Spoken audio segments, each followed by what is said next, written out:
A ver, a menudo damos por sentadas nuestras libertades, como si fueran algo que simplemente está ahí y ya, pero la realidad es que no se sostienen solas.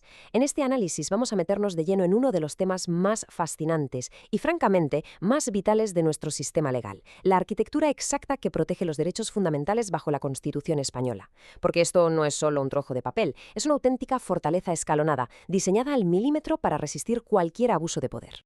Y claro, el primer impulso es asumir que por el simple hecho de estar escritos en la Constitución, todos los derechos tienen exactamente el mismo peso y la misma fuerza frente a un juez. Pero ojo a esta pregunta, ¿de verdad están todos protegidos por igual?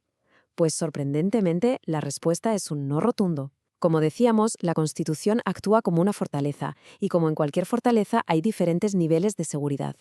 El blindaje que vas a tener depende totalmente del tipo de derecho que estemos tocando. Así que para desgranar toda esta complejidad legal de forma súper clara, hemos organizado este repaso en 5 bloques lógicos. Empezaremos viendo esos diferentes niveles de protección, luego pasaremos a las barreras preventivas, después veremos qué pasa cuando entran los tribunales ordinarios, analizaremos la cámara acorazada, que es el recurso de amparo, y finalmente hablaremos del defensor del pueblo. Arrancamos entonces con el primer bloque de nuestro esquema, los niveles de protección constitucional. Vamos a ver cómo se establecen las reglas básicas del juego. Según el artículo 53, nuestra Constitución clasifica los derechos en 3 bóvedas de seguridad distintas. En la cúspide tenemos la protección máxima. Aquí entran las libertades más intocables, el derecho a la vida, la libertad de expresión, la igualdad. Para estos, el sistema despliega sus armas más rápidas y contundentes. En el escalón intermedio está la protección ordinaria, que cubre cosas vitales como la propiedad privada o el derecho al trabajo. ¿Se defienden ante los jueces? Sí, pero por la vía normal. Y abajo del todo tenemos la protección limitada, que engloba principios rectores como el derecho a la vivienda. Ojo con estos, porque por su naturaleza necesitan que primero se aprueben leyes concretas para que puedas ir a exigir algo a un juzgado. No son automáticos. Y un apunte rápido pero importante, este marco no es una teoría abstracta que nos estemos sacando de la manga. Toda esta clasificación proviene directamente de la doctrina académica más rigurosa. De hecho, para este análisis nos estamos guiando al dedillo por los textos y clasificaciones de la Facultad de Derecho de la Universidad de Cantabria. Así nos aseguramos de que estamos pisando terreno jurídico sólido. Pasamos al segundo bloque. Ya sabemos cómo se clasifican los derechos, pero vamos a ver las barreras previas y preventivas, es decir, los muros diseñados para frenar un abuso antes incluso de que ocurra. Aquí el concepto estrella es la reserva de ley orgánica. Imaginad esto como un portero súper estricto en la zona VIP de nuestra fortaleza. El artículo 81 dice, básicamente, que los derechos de máxima protección no se pueden tocar ni regular con una ley normal y corriente. Exigen una ley orgánica. ¿Y esto qué significa en la práctica? Pues que hace falta una mayoría absoluta en el Congreso de los Diputados, una supermayoría. Esta está pensado exactamente para evitar que un gobierno con una mayoría simple y de forma unilateral decida cambiar nuestras libertades fundamentales por mero capricho político. Pero es que el blindaje va un paso más allá frente al Poder Ejecutivo. Ojo al artículo 86.1. Prohíbe de forma tajante que el Gobierno apruebe decretos-leyes si afectan a estas libertades. Ya sabéis que los decretos-leyes son esta herramienta de vía rápida que usa el Gobierno para legislar por urgencia, saltándose el debate parlamentario inicial.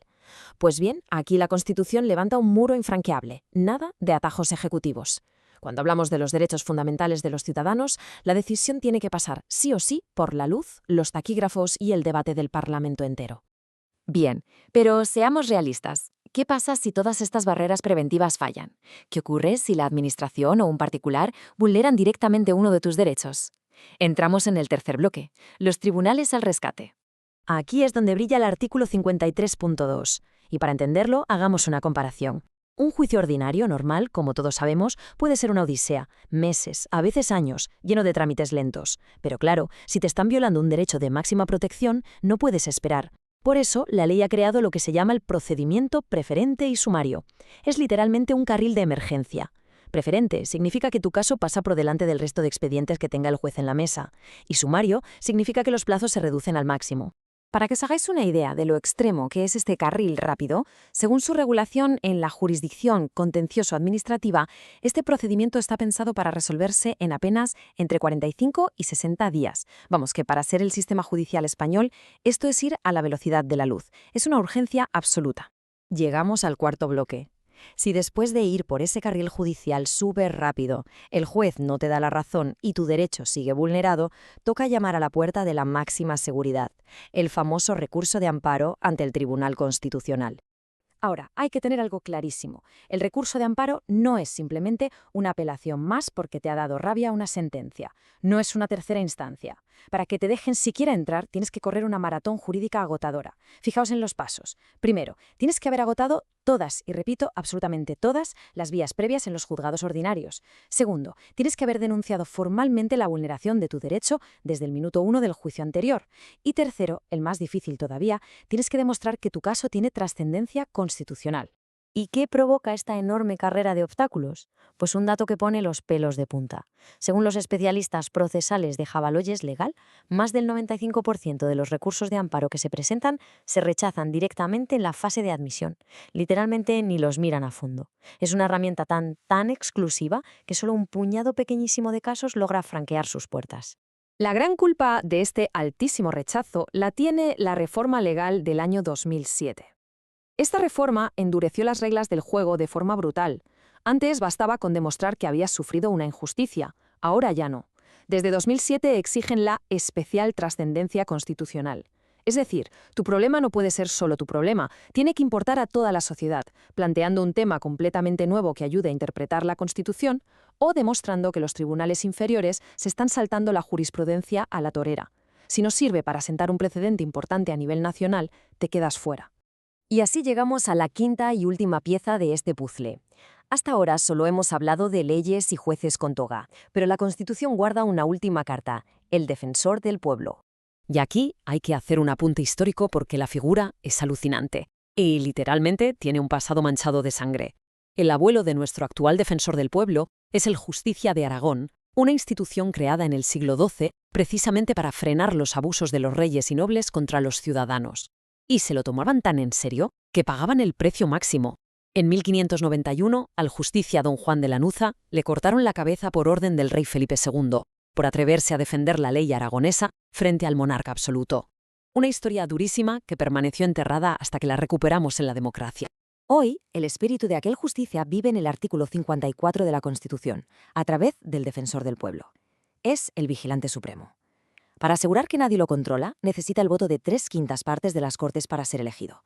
No obedece órdenes de ningún partido, goza de inmunidad total y, lo más importante, tiene poder para meter las narices, investigar y pedir cuentas a cualquier rincón de la administración pública si sospecha que están pisoteando los derechos de alguien. Todo esto entronca directamente con el famosísimo y brutal juramento que los aragoneses le hacían pronunciar a los monarcas. Fijaos qué potencia. Te hacemos rey si cumples nuestros fueros y los haces cumplir. Si no, no. El mensaje no puede ser más actual. Nadie, absolutamente ningún poder público, ni el presidente del gobierno, ni el mayor de los legisladores, está por encima de los derechos fundamentales. El poder solo es legítimo si respeta esas reglas. Y llegamos al final de este recorrido por la fortaleza constitucional. Hemos visto las mayorías absolutas, los juicios exprés, la criba del Tribunal Constitucional y la figura independiente del defensor del pueblo. Un sistema sobre el papel impecable. Pero, y aquí viene la reflexión final, las leyes no cobran vida solas. Las instituciones están formadas por seres humanos, con sus aciertos y sus presiones. Así que, sabiendo que el blindaje existe, la pregunta de fondo que realmente debemos plantearnos es: ¿quién asegura, a fin de cuentas, que los guardianes cumplan fielmente con su labor? Ahí queda eso.